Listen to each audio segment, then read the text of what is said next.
اللهم إني أعوذ بك من كسرة النفس ومن سواد القلب. أعوذ بك من يوم لا حياة فيه ومن نوم لا راحة فيه. اللهم إني أعوذ بك من يوم صباحه كمسائه وليله كنهاره. أعوذ بك من الحزن بعد الفرح والانقطاع بعد التعود. اللهم إني أعوذ بك من شر الآخرين وحقدهم وحسدهم وكيدهم ومن ظلم من لا ذنب له.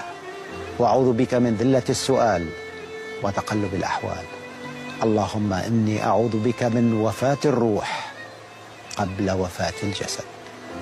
اللهم آمين. يا مساء الورد والفل والياسمين عليكم يا ولاد، ازيكم عاملين ايه؟ يا رب جميعا تكونوا بخير.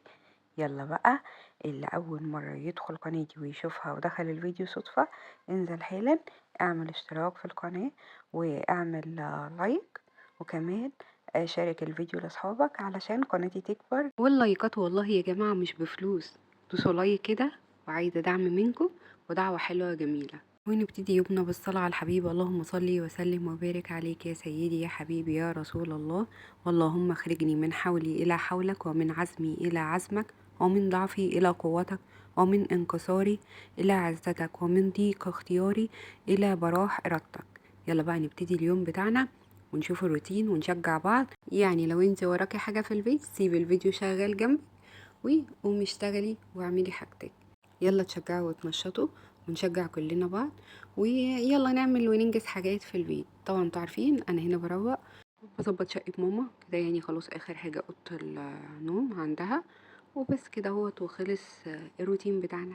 غيرنا الملايات، ظبطنا الستاير، مسحنا الكومودينو ورصيناه كويس، وهنمسح ونرجع نفرش ونشيل اي حاجة في الارض وخلاص كده. وبالمرة انا كنت بعمل اسمها ايه دي، جيت اعمل المروحة نفضها، قلت لا بدل ما انفضها اروح اغسلها بالمرة. غسلتها ونضفتها وبقت زي القشطة. تعالوا بقى ندردش شوية مع بعض واحنا بنروق.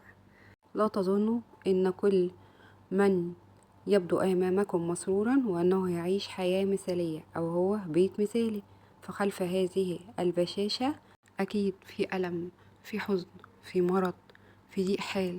البيوت دلوقتي مبقاش يعني زي زمان، لا. وما تقارنش كمان حياتك بحياة غيرك.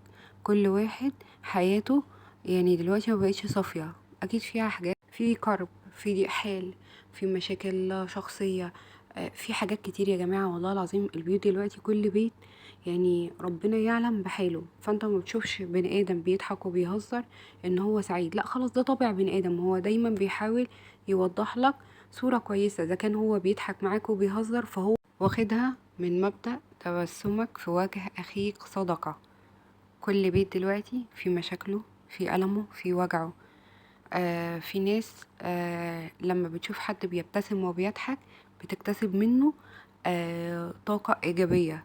وانا لما اروح عند حد ومثلا يستقبلني احسن اكل واحسن شرب، وشك كله عبوس الدنيا والاخرة، ما بستفدش بيه حاجة. لكن انت لو قابلتني بكل حب وشربت عندك كوباية مية فانا بخرج راضية. فأرجوكوا افهموا ان كل بيت فيه اللي مكفيه، وكل باب يعني الله يعين صاحب بيته ورب أسرته على اللي هو بيمر بيه. يلا بقى تعالوا نشوف هنعمل غدا ايه النهاردة. بصوا يا جماعة، اي واحدة شالت قرنبيط في فريزر او اتهرى منها ما تقلقيش خالص. النهارده هنعمل كفتة حلوة جدا.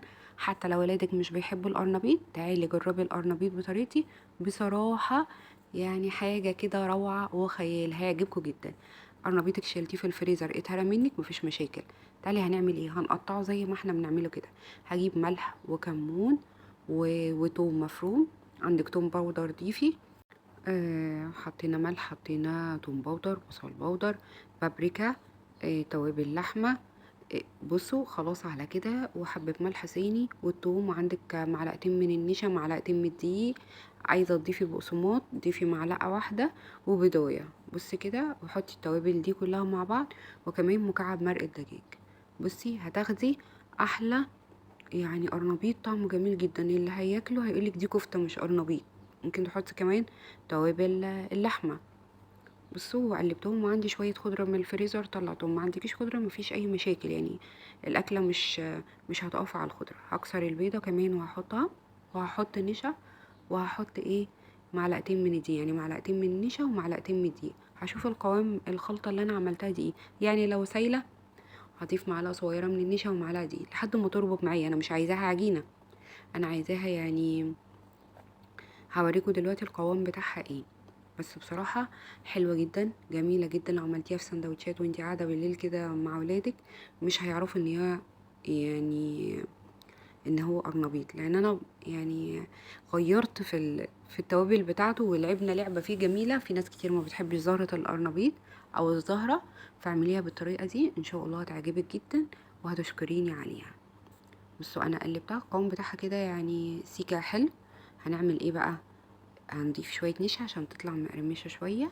واهم حاجة حطي البيكنج باودر علشان تبقى مهوية كده، يعني ما تبقاش مكتومة، تبقى هشة.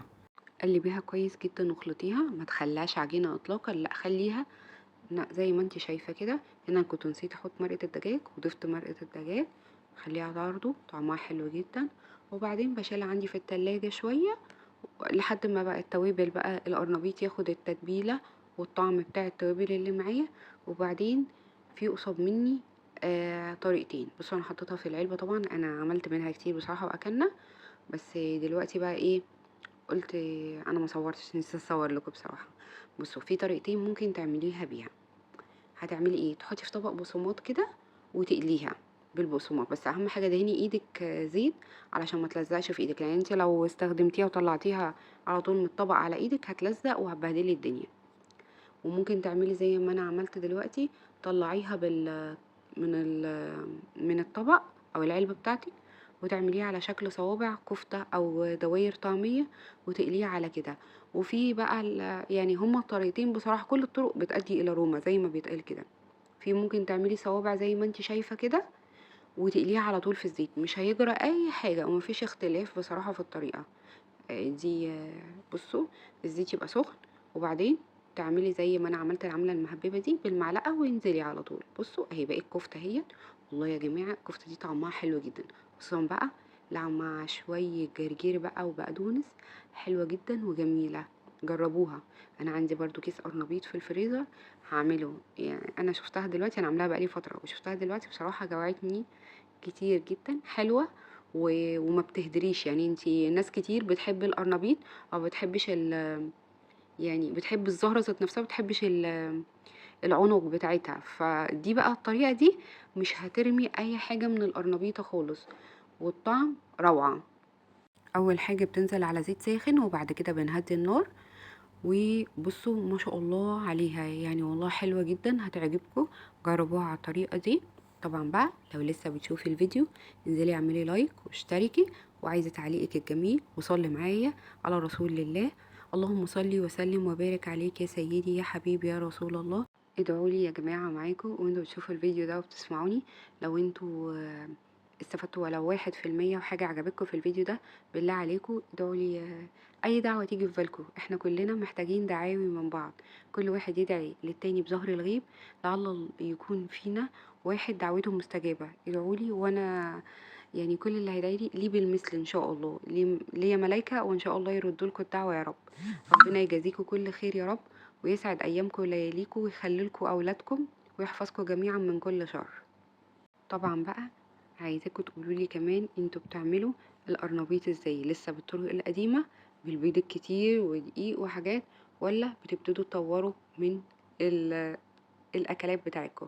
شايفين منظر القرنبيط اكنه كفتة؟ بصوا مفيش فرق. عندي بقى شوية بتنجان مخلل مسلوق، وبقى الزيتون بتاعنا والجرجير. وجبة حلوة جدا، عشاء غدا، جميلة جدا يا جماعة. جربوها وان شاء الله تعجبكم.